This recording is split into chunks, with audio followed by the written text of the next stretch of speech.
Próxima sala, a sala de Gauguin. Uma sala enorme, com muitas obras dele. De 1900 a 1901, não se sabe exatamente em qual dos 2 anos, o Mikhail Morozov adquiriu as suas primeiras pinturas de Gauguin, que foram as primeiras obras do Gauguin a chegar em território russo.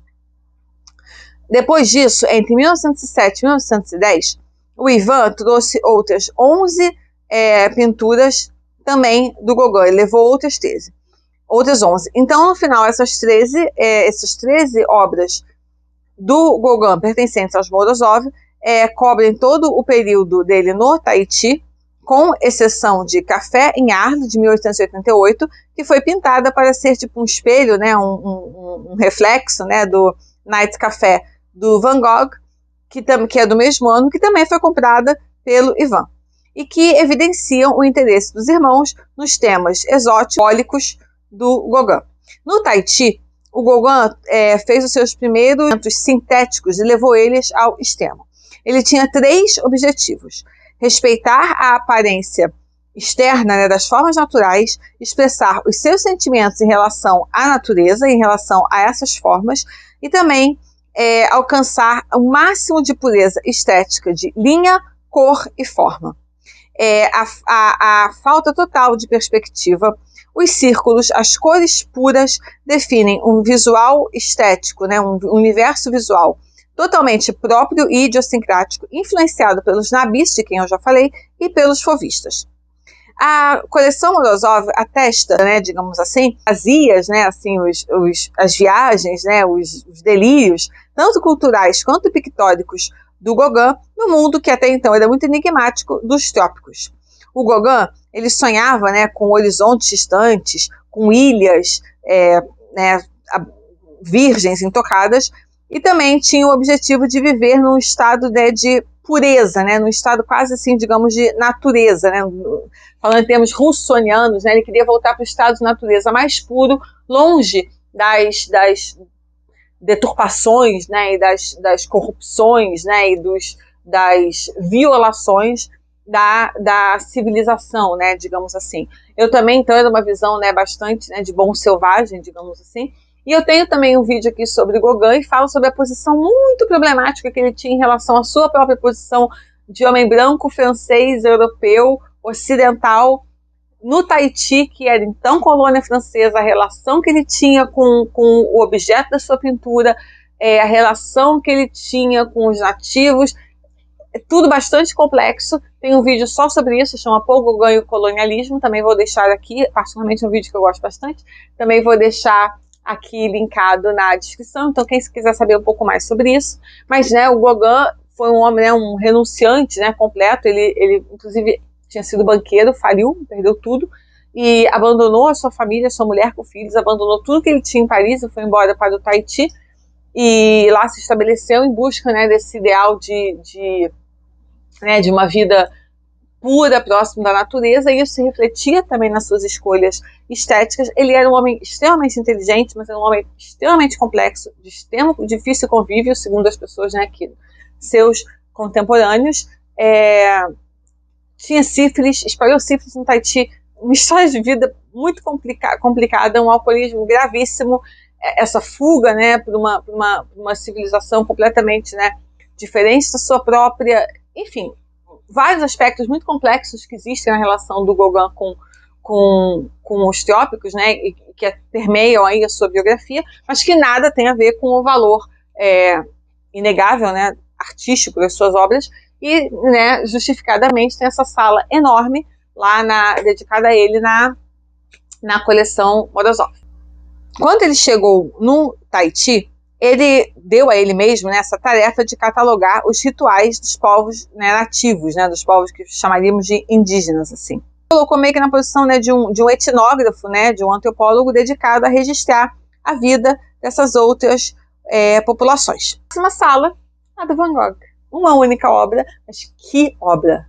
A última obra da vida dele. A inteira é dedicada única e exclusivamente a essa pintura tão notável que ela é. A Rodada dos Prisioneiros é um desvio das pinturas habituais de Van Gogh. O artista pintou essa tela durante seus longos meses de confinamento no asilo de Saint-Rémy-de-Provence, inspirado em um desenho de Gustave Doré. Se você olhar atentamente para esse trabalho, notará que um dos prisioneiros nele se destaca.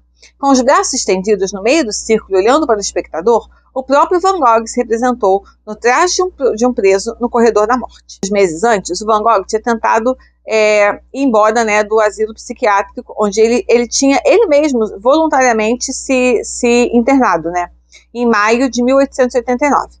Ele estava tentando sair de lá em 1890, também em maio, um ano depois da sua internação, quando ele encontrou refúgio com o Dr. Gachet. Inclusive tem um quadro muito famoso, né, que o Van Gogh pintou do Dr. Gachet. E ele morreu 2 meses depois, em 29 de julho de 1890, com 37 anos. Foi durante esses longos meses de detenção no hospital psiquiátrico que o Van Gogh pintou, né, The Prison Courtyard, depois né, como eu falei, desse desenho feito pelo Gustave Doré em 1872. O desenho do Gustave Doré, chamado Newgate Exercise Yard, mostra uma linha de prisioneiros no pátio, né, de uma prisão famosa em Londres. Já o Prison Courtyard se relaciona com o confinamento que o pintor estava sofrendo, né, do qual ele era, né, do qual ele estava passando, com as figuras evocando o círculo de prisioneiros, né, solitários que o rodeava, né? Não necessariamente, no caso dele, né, não necessariamente prisioneiros, mas outras pessoas também estavam lá internadas e representando pessoas, né, sem lugar na sociedade, né, pessoas que podiam ser presos numa prisão, né, numa prisão penitenciária, né, digamos assim, de lei, pessoas que estavam num sanatório, mas pessoas que estavam, né, à margem, né, da sociedade institucionalizada, né, pessoas que não tinham espaço, né, que estavam ou confinadas fora da sociedade em espaços físicos, ou confinadas fora da sociedade pelas suas próprias questões, né, pela sua própria experiência existencial, né, de deslocamento, né, de não pertencimento, né, de uma vida na margem, né, ou seja, uma pessoa que está confinada, no final das contas, na própria solidão. Um homem que gostava muito do campo, né, ele era um homem, ele foi viver em Paris, não se adaptou, ele gostava muito do contato com a natureza, né, ele se descrevia como um homem da província, um homem do campo, um homem da natureza, ao contrário do Gauguin, que ele via, né, como um intelectual sofisticado, um homem do mundo, ele se via como um homem das cidades pequenas, dos vilarejos, ele gostava muito de viver próximo à natureza, isso para ele, né, a vida pastoral, assim, a vida próxima dos animais, do campo, era uma coisa importante para ele. Ele estava então, né, impedido de fazer as suas caminhadas pelo interior da Provence, que era uma coisa que ele gostava muito. Ele não tinha acesso a modelos para pintar, com poucos papéis, poucas telas, pouca cor. Ele então começou a copiar fotografias e impressões em preto e branco, mandadas para ele e para o seu irmão Theo. Ele considerava essas cópias como interpretações dos trabalhos originais, como a performance de uma peça de teatro ou de uma canção por um músico ou por um cantor. Só que longe de reproduzir o modelo, ele introduzia distorções em perspectiva, em forma, em enquadramento e também em execução, transformando aquelas impressões em pinturas nas quais os azuis e os amarelos tomavam o lugar dos pretos e brancos e da sombra e da luz. Aqui, né, que tem assim uns tons, né, de esverdeados, a gente reconhece, né, o asilo em Saint-Rémy. Já o homem que está, né, bem no centro do círculo dos prisioneiros, que aqui ele assume, né, o papel de um autorretrato com né, com o rosto, né, e o cabelo vermelho, né, tão característico do próprio Van Gogh, aqui no papel de um homem condenado à morte. Ivan Morozov comprou esse trabalho em outubro de 1909 para completar a sua coleção de pinturas de Van Gogh, todas elas justamente feitas no período que o artista estava em Arles, que representam e hoje é compreendido como a culminação da sua arte. Realmente é uma experiência muito maravilhosa ver essa obra, e a gente, assim, né, como eu disse, é no final de todo o caminho que se faz, a gente, né, essa sala é meio separadinha, você tem que entrar numa fila, e aí entram, né, X pessoas só por vez, então você tem que esperar um pouquinho, e a luz é toda direcionada, e as pessoas já se aproximam dela com um certo respeito, né, É muito bonita a experiência, o respeito com qual as pessoas, né, o entendimento de estarem vendo uma obra dessa, de estarem tendo a experiência de ver pela primeira vez uma obra dessa, e de reconhecer ali o próprio Van Gogh e saber que pouco depois ele tiraria a própria vida, né? Então essa obra ganha muitas camadas, né, de importância, inclusive afetiva para quem está vendo, e realmente é uma obra linda e a experiência toda é muito linda. Bom, esse foi o meu compiladão aqui da minha experiência lá com a coleção Morozov.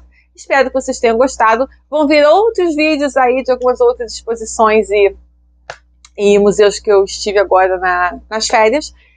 Espero que vocês tenham gostado. Não esqueçam de assinar o canal para ver esses próximos vídeos que virão. Deixem seus comentários. Se vocês estiverem indo a Paris até 3 de abril, ou conheçam alguém que esteja indo, que vai pegar ainda a exposição lá dos Morozov, mandem esse vídeo para a pessoa já ir assim um pouquinho inteirada. Espero que vocês tenham gostado. Aguardo vocês nos próximos vídeos e até a próxima. Tchau!